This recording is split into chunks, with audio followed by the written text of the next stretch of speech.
안녕하십니까, 강동원 변호사입니다. 명절 관련해서 이혼 사건 상당히 많이 들어옵니다. 특히 고부간의 갈등이라든가 아니면 이제 서로 상대방의 이제 집, 남편 기준으로는 친가나 아니면은 처가를 뭘 먼저 방문할 것인가, 그리고 누가 가냐 안 가냐 이런 내용들 가지고 많이 분쟁이 있는데, 사실은 그냥 사소한 분쟁이나 조금 냉전이나 이런 거 가지고 이혼 사유가 되지 않는 거는 누구나 다 아시겠죠. 근데 이제 이혼 사유가 될 수 있는 게 민법 제 840조에 나와 있거든요. 나와 있는데 가장 대표적인 게 자기 또는 배우자가 자기의 이제 직계 존속이 배우자의 심히 부당한 대우를 당하거나, 자기 또는 자기의 직계 존속이 자기 배우자로부터 당하면 그 이혼 사유가 될 수가 있습니다.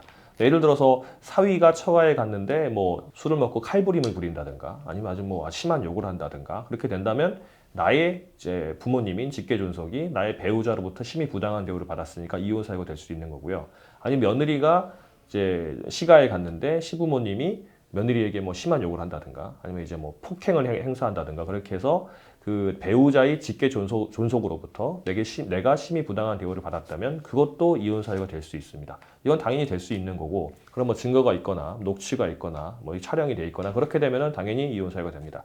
그런데 만일을 물어보시는 게, 이 추석이나 설날 때 상대방이 집에 가지 않는 것, 예를 들어서 며느리가 나 시댁 안 갈 거야, 시가 안 갈 거니까 당신만 갔다 와, 당신 집이니까 당신이 갔다 와, 이런 식으로 한다든가, 아니면 마찬가지로 남편이 우리 집은 가, 시가는 가 하는데 처가는 나 못 가겠다, 야 명절에 무슨 여자 집이냐, 남자 집에 가야지, 이렇게 한다든가, 이제 그랬을 때 과연 그게 이혼 사유인가를 봐야 되는데, 사실은 이거는 사실관계를 명확히 따져봐야 됩니다.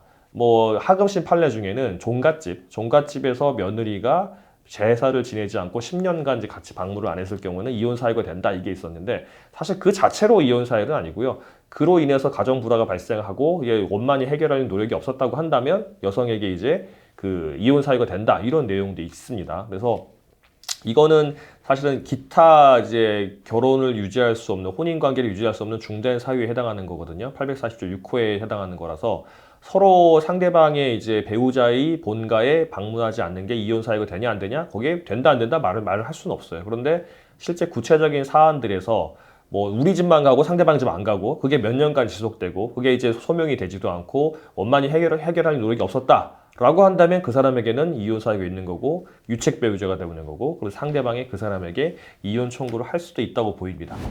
이게 제가 보니까 코로나 시대를 맞아가지고 서로 이제 명절 때 이제 가족들이 모임을 좀 이제 자제하라고 하잖아요. 그러니까 방문을 안 하니까 이제 이혼 좀 줄어들었다라고 했는데, 그것도 사실 서글프긴 한데, 또 이런 내용도 있죠. 명절, 코로나를 떠나서 명절 전후로 법원에 이제 이혼 신청이 이혼 관련해 가지고 접수가 되는 사유가 한 40% 정도 늘어난다라는 이제 통계도 있고 하는데, 사실 그건 좀 약간 좀 과장인 것 같아요. 왜냐면은 그 명절 기간 동안에 법원이 안 열잖아요. 그러니까 그게 안 했던 게 어차피 얼굴에 모아가지고 가니까 조금 늘어나는 상황도 있을 것 같긴 한데, 어쨌든 명절 때 가족끼리 모이다 보면 원래 사이가 좋았던 사람은 모이면 더 좋겠죠. 근데 원래 사이가 안 좋았던 사람들이 잘 안 보다가 보면 이제 크게 문제가 없었는데 모이면 또 문제가 생기는 거죠. 그래서 이런 문제가 생기는 것 같은데, 명절 때는 잘 사이좋게 지내시고, 혹시 문제가 있다 그러면은 그 상황을 봐야 된다. 그리고 진짜 이혼을 마음 먹었다고 하신다면 변호사한테 상담 받아보시라, 이렇게 안내 드리겠습니다.